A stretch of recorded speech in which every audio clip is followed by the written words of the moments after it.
children, welcome to Aditya classes. Today I will teach the topic surface area and volume. Surface means सतह या पृष्ठ, area means क्षेत्रफल and volume means आयतन.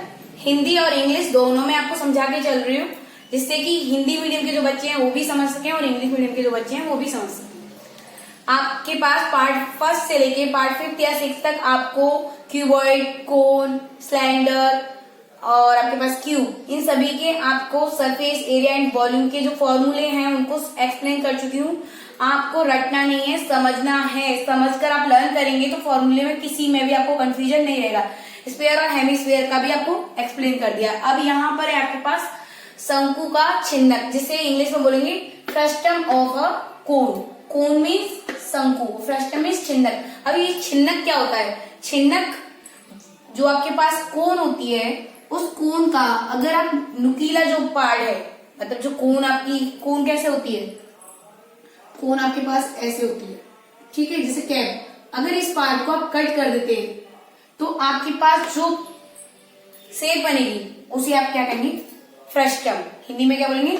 छिन्नक. समझ में आ गया?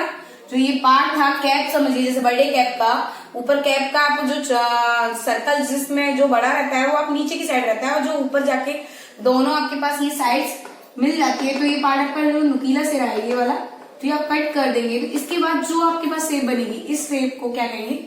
शेप. ओके, इसको आप क्या कहेंगे? शेप मीन्स आकृति. इसको आप क्या कहेंगे? छिन्नक. क्या कहेंगे? छिन्नक. अब वी मतलब वॉल्यूम, सी एस ए, आपके पास सी एस ए क्या हुआ? Curve surface area. And T मतलब total surface area. Okay, slant height को एल से डिनोट करते हैं, और ये आपके पास लास्ट वाला है total surface area of bucket. ये लास्ट में समझेंगे. सबसे पहले आप ये समझेंगे कि इसका वॉल्यूम का फॉर्मूला क्या हुआ. वॉल्यूम क्या होता है?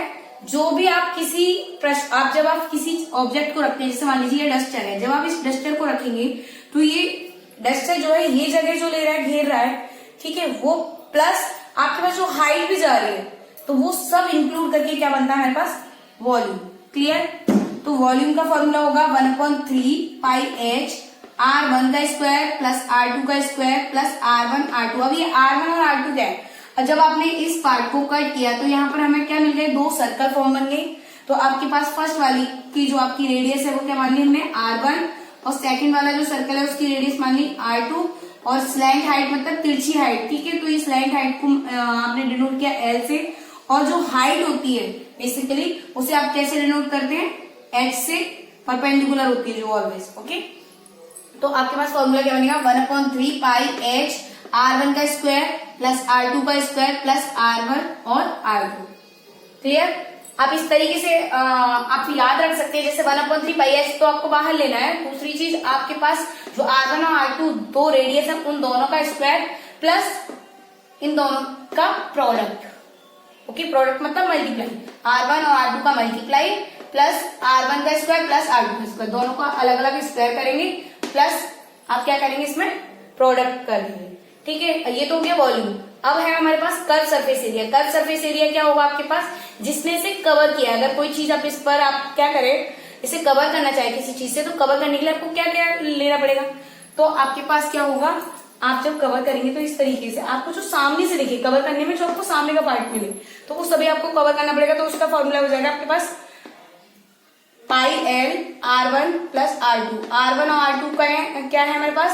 फर्स्ट और सेकंड रेडियस. क्या है ये?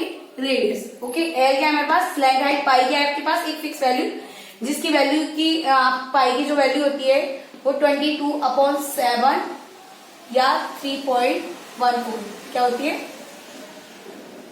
3.14. क्लियर? नेक्स्ट आपके पास total surface area. Total surface area में क्या होगा? कर्व सरफेस एरिया प्लस जो आपके पास ये सर्कल है उनका भी आप क्या करेंगे? एरिया ऐड करेंगे. तो ये बड़े वाले सर्कल का एरिया, एक सर्कल का एरिया क्या होता है? पाई R स्क्वायर.